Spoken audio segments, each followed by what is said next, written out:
Hello everyone, आज हम काफ़ी इम्पोर्टेंट और इंटरेस्टिंग टॉपिक कवर करने वाले हैं equilibrium of a rigid body. वैसे इक्विलिब्रियम में जब मैंने केमिस्ट्री पढ़ाया था वो थोड़ा अलग था, ये थोड़ा सा अलग है, लेकिन सबका मतलब एक ही होता है। तो वो हम लोग बहुत अच्छे से पढ़ेंगे। बिल्कुल देखो, घबराने वाली बिल्कुल भी बात नहीं है। तो देखो, इक्विलिब्रियम सबसे पहले तुमने अगर देखा होगा तो केमिस्ट्री में पढ़ा होगा। केमिस्ट्री वही पढ़ा था कि forward reaction equal to backward reaction होता है, तो वो स्टेट को हम इक्विलिब्रियम कहते हैं। मतलब इक्विलिब्रियम वो स्टेट होती है जहाँ दो अपोजिट वाली चीज़ें एक सी हो जाती हैं। जैसे forward reaction equal to backward reaction. फिर तुमने एक कहीं कहीं पढ़ा होगा फोर्स वाले में, जहाँ कहते हैं कि ट्रांसलेटरी मोशन में कि बॉडी इक्विलिब्रियम, इसका मतलब है कि जितना फोर्स इस साइड से लग रहा है उतना ही फोर्स इस साइड से लग रहा है, तो उस बॉडी को भी हम इक्विलिब्रियम ही बोलते हैं। हमने बहुत कुछ पढ़ा था। अगर मैं सिंपल सा तुम्हें एक वन वर्ड में इसका आंसर देना चाहूँ कि आखिरकार तुम्हें क्या सेट करना है कि इक्विलिब्रियम मतलब क्या होता है, तो वो एक चीज़ है, वो है बैलेंस। मतलब बैलेंस होना चाहिए, जो भी चीज़ हो उसमें बैलेंस होना चाहिए, उसे हम इक्विलिब्रियम कहते हैं। मतलब इक्विलिब्रियम वो स्टेट है जब बैलेंस हो जाता है। तो हमने इतना समझ लिया है। फिजिक्स पढ़ रहे हैं तो फिजिक्स में हम दो टाइप, जैसे बहुत सारे टाइप से पढ़ेंगे। देखो, हम पढ़ेंगे ट्रांसलेटरी मोशन में पढ़ेंगे इक्विलिब्रियम, रोटेशनल वाला भी पढ़ेंगे, हम स्टेबल पढ़ेंगे, अनस्टेबल पढ़ेंगे, बहुत सारे ढेर सारे पढ़ेंगे, सारी बात क्लियर हो जाएगी। इसका मतलब है कि जितने भी डाउट्स तुम्हारे इक्विलिब्रियम से रिलेटेड हैं, कोई भी अब डाउट्स रहेगा नहीं, तुम्हारे सब कुछ क्लियर हो जाएंगे। तो सबसे पहले जैसे इमेजिन करो कि तुम्हारे पास एक बॉडी है। क्या एक सिंपल सी बॉडी है। जैसे मान लो ये 10 kg की तुम्हारे पास एक बॉडी है। तो किसी बॉडी को तुम कब कहोगे कि ये बॉडी किस पे है, कहाँ पे है, इक्विलिब्रियम पे, जब उसका linear momentum and angular momentum constant रहे। क्या है, मतलब एंगुलर मोमेंटम और लीनियर मोमेंटम की जो वैल्यू है वो कांस्टेंट रहनी चाहिए। पहला सिंपल सा कहानी है।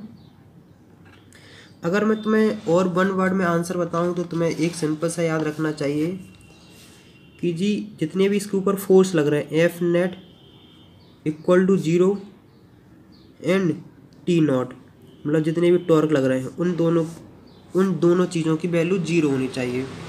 जितने भी फोर्स लग रहा है, मतलब जितने भी, जैसे मान लो, चाहे देखो सुनो, एक्स डायरेक्शन वाले के भी 0 हो, वाई डायरेक्शन का भी 0 हो, और जेड डायरेक्शन का भी 0 हो। इस टाइप्स के फोर्सेस को हम क्या, अगर इस टाइप की कंडीशन होती है तो इसका मतलब है कि ये बॉडी इक्विलिब्रियम, मतलब कि जितने भी फोर्स लग रहे हैं कि उन सब का ओवरऑल नेट 0 हो जाना चाहिए। और टॉर्क, मतलब जितने भी इस बॉडी के ऊपर टॉर्क लग रहे हैं उन सब टॉर्क की वैल्यू भी 0 होनी चाहिए। जैसे मान लो कि ऐसे अगर मान लो कि एक फोर्स तुम पे लग रहा है, कितना लग रहा है, जैसे मान लो बॉडी है, यहाँ से 10 न्यूटन लग रहा है, तो यहाँ से भी देखो 10 न्यूटन ही लगना चाहिए, तभी बॉडी इक्विलिब्रियम पे कहलाएगी। कई बार बच्चे सोच लेते हैं कि 0 मतलब है कि इसके ऊपर कोई फोर्स नहीं लग रहा है। ऐसा मतलब नहीं है। 0 का मतलब होता है कि नेट फोर्स 0 होना चाहिए। फोर्स तो बहुत ढेर सारे लग रहे हैं।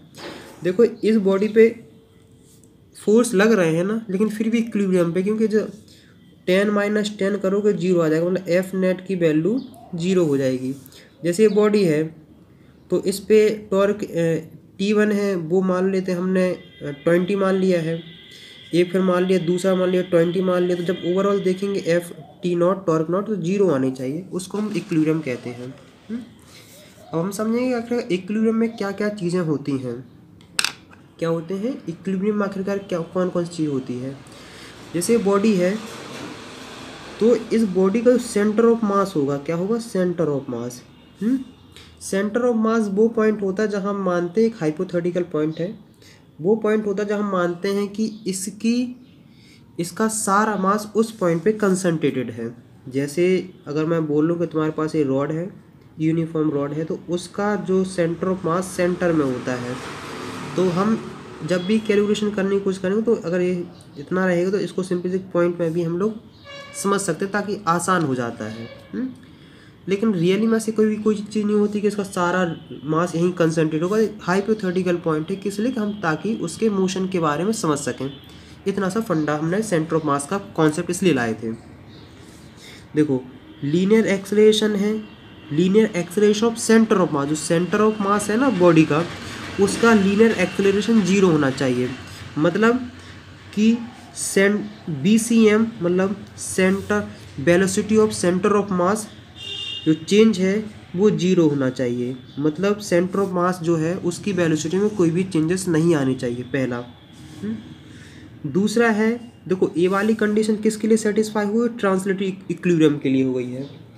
दूसरी है कि एंगुलर एक्सेलरेशन ऑफ बॉडी, जो बॉडी है उसका एंगुलर एक्सेलरेशन है जिसे अल्फा बोलते हैं, उसकी वैल्यू क्या होनी चाहिए, अबाउट एक्सिस जीरो होना चाहिए। इसका मतलब ये है, सिंपल समझो कि चेंज इन ओमेगा है ना, क्या है, चेंज इन ओमेगा, उसकी वैल्यू भी जीरो। जैसे मान लो कोई बॉडी रोटेट हो रही है, मान लो बॉडी रोटेट हो रही है, तो इस बॉडी की ना वेलोसिटी घटनी चाहिए ना बढ़नी चाहिए, तब हम बोलेंगे कि बॉडी किस पे है, ये बॉडी इक्विलिब्रियम पे है, क्योंकि इसमें बोला गया ना कि angular acceleration of body about axis is zero. इतनी बात सुन रही है। देखो हम किसी बॉडी को इक्विलिब्रियम कब कहते हैं, ये सिंपल से तुम्हें स्कूल में लिखने के लिए अगर कहीं आ जाए तो लिख सकते हैं, a rigid body is said to be in equilibrium if both the linear momentum and angular momentum of the rigid body remain constant with time. इसका मतलब ये है कि उसका लीनियर मोमेंटम और एंगुलर मोमेंटम में कोई भी चेंजेस नहीं आने चाहिए, मतलब दोनों की वैल्यू क्या रहनी चाहिए, कांस्टेंट रहनी चाहिए। तो इतना ही समझ लो कि एक्सटर्नल फोर्स नहीं होना चाहिए, नॉट मतलब एफ नेट की वैल्यू जीरो होनी चाहिए एंड टी नेट की वैल्यू भी जीरो होनी चाहिए, ये ज़्यादा आसान हो जाता है। तो मुझे लगता है कि यहाँ तक तुम्हें काफ़ी हद तक समझ में आ गया होगा। अब डालो क्या, ट्रांसलेटरी इक्विलिब्रियम। देखो सिंपल सा ट्रांसलेशन इक्विलिब्रियम कब कहते हैं, the resultant of all external forces acting on the body must be zero, मतलब जितने भी ये इस बॉडी के ऊपर फोर्स अप्लाई हो रहे हैं, जितने भी इसके ऊपर फोर्स अप्लाई हो रहे हैं, उन सब का जो सब एक्सटर्नल फोर्स हैं उन सब की वैल्यू जीरो होनी चाहिए।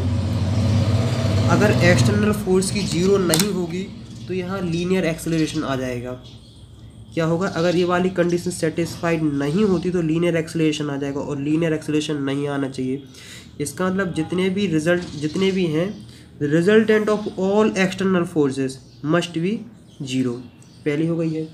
इसका मतलब है कि एक्स डायरेक्शन में जितने फोर्सेस लग रहे हैं उनकी वैल्यू जीरो, जितने वाई डायरेक्शन में लग रहे हैं उनकी वैल्यू जीरो, एंड जितने जेड डायरेक्शन में लग रहे हैं उनकी वैल्यू भी जीरो। और अगर जैसे मान लो अगर तुम कहो कि सर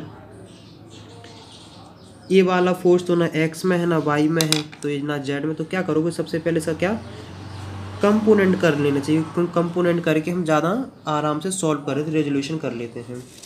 अब जो दूसरा है वो क्या है, रोटेशनल इक्विलिब्रियम। क्या आखिरकार किसी बॉडी को हम रोटेशनल इक्विलिब्रियम कब कहेंगे, थोड़ा और मतलब मैं दिमाग में क्लियर कर दूं ताकि थोड़ा डाउट्स नहीं रह जाए। तो इसका मतलब जैसे देखो कि क्या देख सकते हैं कि आखिरकार देखो सुनो, आखिरकार न्यूटन के हम लोग क्या जानते हैं कि एफ एक्सटर्नल की वैल्यू क्या होनी चाहिए, जीरो होनी चाहिए। तो इतनी बात क्लियर हो गई कि इसका मतलब है कि एम ए सी एम की वैल्यू क्या होनी चाहिए, जीरो होनी चाहिए, और ए सी एम की वैल्यू क्या लग सकते हैं, d b c m upon t. तो इसको सिंपल से m d b c m upon t equal to zero.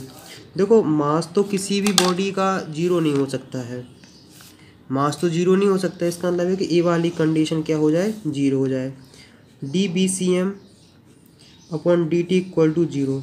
इसका मतलब है कि लीनियर वेलोसिटी में कोई भी चेंजेस नहीं आने चाहिए, ना उसकी वेलोसिटी घटनी चाहिए ना बढ़नी चाहिए। अगर ऐसी कंडीशन है तभी इसको इक्विलिब्रियम बोलेंगे। अब हेडिंग डालो क्या, रोटेशनल इक्विलिब्रियम। रोटेशनल इक्विलिब्रियम कि आखिरकार किसी बॉडी को हम रोटेशनल इक्विलिब्रियम कब बोलते हैं, कि कोई बॉडी रोटेशनल इक्विलिब्रियम पे कब होगी। सिंपल सी पहले क्या लिखते हैं, सिंपल सी डेफिनेशन लिखते हैं। देखो हमने सिंपल सी क्या लिखी है, the resultant of the torque due to all the forces acting on the body about any point must be zero. देखो बहुत सिंपल सा इसको ऐसे समझते हैं कि टी जो एक्सटर्नल टॉर्क लग रहे हैं उनकी वैल्यू जीरो नहीं, जितने भी एक्सटर्नल टॉर्क लग रहे हैं उन सब की नेट वैल्यू क्या हो जानी चाहिए, जीरो हो जानी चाहिए। या फिर हम बहुत सिंपल समझते हैं कि आखिरकार जितने भी इसके ऊपर वो टर्निंग करने वाले फोर्स लग रहे हैं, मतलब वो सारे फोर्सेस की वैल्यू जीरो होनी चाहिए, रिजल्टेंट वैल्यू जीरो होनी चाहिए जो इस बॉडी को रोटेट कर रहे हैं। मतलब देखो, जहाँ भी टॉर्क की वैल्यू आती है तो वो किसी ना किसी पॉइंट के अबाउट ही तो आती है, किसी ना किसी पॉइंट के अबाउट आनी चाहिए। जैसे मान लो कि ये कोई बॉडी है, तो इसके ऊपर जैसे मान लो जितने भी ये क्या लग रहे हैं, फोर्स लग रहे हैं, मतलब जितने टॉर्क लग रहे हैं इस पॉइंट के अबाउट, सब की वैल्यू ओवरऑल जीरो आनी चाहिए। अगर ये जीरो आ जाती है तो इसका मतलब ये क्या है कि रोटेशनल इक्विलिब्रियम पे है। मैं मानता हूँ कि वाला थोड़ा कम फील होता है तो पूरा फील कराएंगे, उसकी तो दिक्कत नहीं है। देखो हम क्या लिख सकते हैं कि टॉर्क एक्सटर्नल है जो वो किसके बराबर होता है, r i x F i external equal to zero. क्या वो इतनी सी बात तुम्हें समझ में आ गई है कि नहीं? देखो इसका मतलब इतना हो गया है। मुझे लगता है कि हाँ थोड़ा बहुत तुम्हें समझ में आ गया होगा। अगर मैं तुमसे कहूँ कि रोटेशनल इक्विलिब्रियम कब मानेंगे, जब इसकी एंगुलर वेलोसिटी में कोई भी तुम्हें चेंजेस देखने को ना मिले। क्या ना मिले? एंगुलर वेलोसिटी में कोई भी चेंजेस नहीं आने चाहिए, मतलब ना उसकी एंगुलर वेलोसिटी घटनी चाहिए ना बढ़नी चाहिए। अगर ऐसा हो रहा है तो इसका मतलब ये क्या है कि ये रोटेशनल इक्विलिब्रियम पे है। ज़्यादा परेशान नहीं होना है, धीमे धीमे सारी चीज़ तुम्हें समझ में आती जाएंगी। देखो एक बात थोड़ी इसमें एक इम्पोर्टेंट टॉपिक ये है कि देखो इसमें जो है जो पॉइंट है ना, देखो जो फिक्स्ड पॉइंट ले रहे हैं ये ज़्यादा इम्पोर्टेंट नहीं है। क्या नहीं है? ये ज़्यादा इम्पोर्टेंट नहीं है। तुम इसमें कोई भी पॉइंट ले सकते हो और उस पॉइंट के अबाउट एफ नेट, मतलब जितनी टॉर्क नेट की वैल्यू है वो जीरो हो जानी चाहिए। अगर किसी भी एक पॉइंट के अबाउट टॉर्क की वैल्यू जीरो हो जाती है तो बाकी जो पॉइंट हो उसके अबाउट भी टॉर्क की वैल्यू जीरो ही हो जाएगी। बिल्कुल घबराने वाली बात नहीं है। जल्दी जल्दी फिर से हम क्या करते हैं, रिवाइज कर लेते हैं कि आखिरकार ट्रांसलेशनली इक्विलिब्रियम कब बोलेंगे, जब उसकी लीनियर वेलोसिटी में कोई भी चेंजेस नहीं आने चाहिए। क्या है? उसकी लीनियर वेलोसिटी में कोई भी चेंजेस नहीं होने चाहिए, तब बोलते हैं हम ट्रांसलेटिव इक्विलिब्रियम। रोटेशनल इक्विलिब्रियम कब बोलते हैं, जब उसकी एंगुलर वेलोसिटी में कोई भी चेंजेस नहीं आने चाहिए। मतलब कि अगर कोई बॉडी रेस्ट पे है तो वो रेस्ट पे रहनी चाहिए, अगर वो बॉडी रोटेट हो रही है तो वो सेम वेलोसिटी से रोटेट होती रहे, उसकी वेलोसिटी में कोई भी चेंजेस नहीं आने चाहिए। जैसे ट्रांसलेटिव मतलब लीनियर मोशन में अगर कोई बॉडी रेस्ट पे तो रेस्ट पे रहनी चाहिए। अगर बॉडी मान लो 10 मीटर पर सेकंड की स्पीड से चल रही है तो 10 मीटर पर सेकंड की स्पीड से ही चलती रहनी चाहिए। ऐसी सेम टू सेम इस कंडीशन हो गई। मुझे लगता है कि यहाँ तक तुम्हें काफ़ी हद तक समझ में आ गया होगा।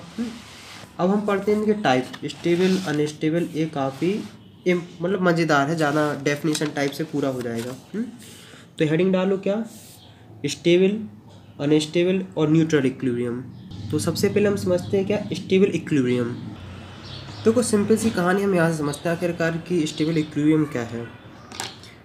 डेफिनेशन स्क्रीनशॉट भी ले सकते हो या वीडियो पॉज करके भी लिख सकते हो। A body set to be in stable equilibrium if its tend to regain its equilibrium position after being slightly distributed and released. देखो इसको हम लोग थोड़े सिंपल तरीके से ऐसे समझते हैं, जैसे ये एक बाउल है, मतलब कटोरा है, इसमें ऐसा रख दो। यहाँ एक कंचा है, अभी मान लो स्टेबल पे है। कहाँ था ये? स्टेबल पोजीशन पे है, मतलब इक्विलिब्रियम पे है कि नहीं है? मतलब आराम से रखा हुआ है, ना मूव करना, रोटेट कर रहा, मतलब सब कुछ आराम से है कि नहीं। हमने क्या किया कि इसमें ऐसा टच किया तो ये ऐसे ऊपर जाएगा, फिर नीचे जाएगा, ऊपर जाएगा, नीचे जाएगा, और कोशिश करेगा इस पोजीशन पे आने की। क्या करेगा? यहाँ पोजीशन आने पे ये मतलब थोड़ा ऐसे से जाएगा, इस पोजीशन द्वारा जैसे यहाँ जाएगा तो बेचारा फिर यहाँ आने की कोशिश करेगा, फिर यहाँ से फिर यहाँ निकल जाएगा, फिर मतलब आखिरकार उस पोजीशन पे आने की कोशिश करेगा। ये कंडीशन पता है कैसी है? जैसे दोस्तों की। क्या है? दोस्तों की है। खूब अच्छी दोस्ती चल रही थी, बीच में लड़ाई हुई, दूर जैसे ही जाएंगे फिर वो कोशिश करेंगे दोबारा अच्छी से दोस्ती हो जाए, फिर हो जाए, फिर हो जाए, तो एक दिन ऐसा आता है कि उनकी दोस्ती दोबारा हो जाती है। मतलब कि स्टेबल इक्विलिब्रियम ऐसा है कि इसमें ज़्यादा दिक्कत नहीं हो, मतलब डिस्प्लेस करोगे फिर भी पता है इक्विलिब्रियम पे आने की कोशिश करेगा। दूसरी तरफ होता है अनस्टेबल इक्विलिब्रियम। क्या होता है? Unstable equilibrium. अनस्टेबल इक्विलिब्रियम मतलब कुछ नहीं करना है, एक कटोरा है ना, जस्ट उल्टा कर दो और अब यहाँ रखो कंचा। क्या रखो? यहाँ रखो कंचा। जैसे ही तुम यहाँ हिट करोगे ना, ये लुढ़क के बाहर पहुँच जाएगा, फिर कभी उस पोजीशन पे नहीं आएगा। क्या? अगर तुमने इसको एक बार हिट किया तो कभी भी उस पोजीशन में कभी अपने से नहीं आने वाला है, नहीं आने वाला है ना। तो ये वाली पता कंडीशन पता है कैसी है? तुम और तुम्हारे पार्टनर की, जैसे तुम हो तुम्हारी गर्लफ्रेंड की जो कंडीशन वो ऐसी ही कंडीशन है। क्या है कि अगर एक बार लड़ाई हुई तो फिर लड़ाई हो ही गई है, निब्बा निब्बी वाली लड़ाई नहीं, मतलब ब्रेकअप टाइप की लड़ाई। अगर एक बार लड़ाई हुई तो फिर लड़ाई हुई, फिर वो गायब, फिर तुम्हारे पास कभी नहीं आने वाली है। तो इस टाइप की इक्विलिब्रियम को बोलते हैं अनस्टेबल इक्विलिब्रियम। तो इसकी डेफिनेशन लिख लेते हैं। देखो इसमें जो कंडीशन होती है, देखो इसमें जो कंडीशन है तुमसे देखनी है कि यहाँ मिनिमम पोटेंशियल एनर्जी होती है। क्या होती है? मिनिमम पोटेंशियल एनर्जी होती है।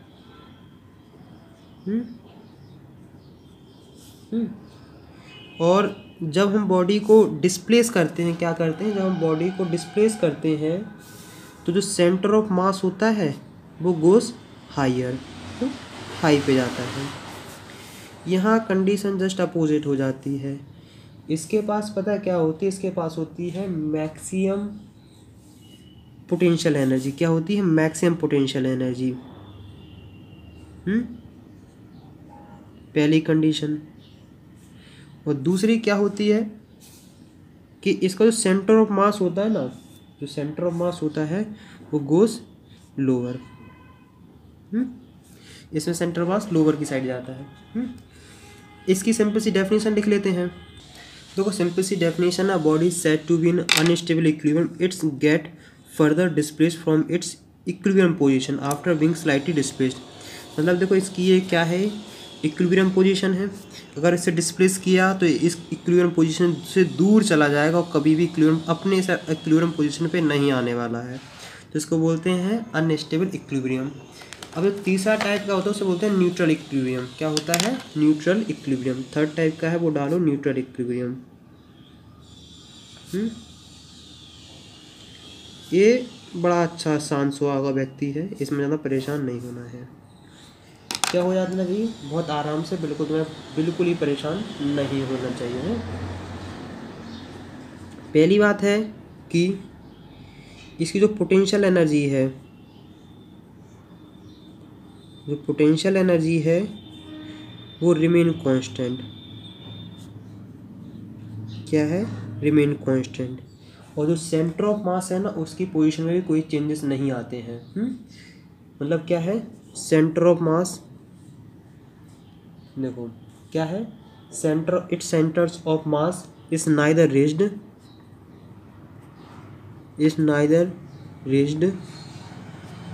नॉर लोवर्ड इन लोवर्ड। इतनी सी जान ली हमने। इसका अगर तुम एग्जाम्पल समझोगे तो ऐसे समझोगे जैसे मान लो बॉडी है,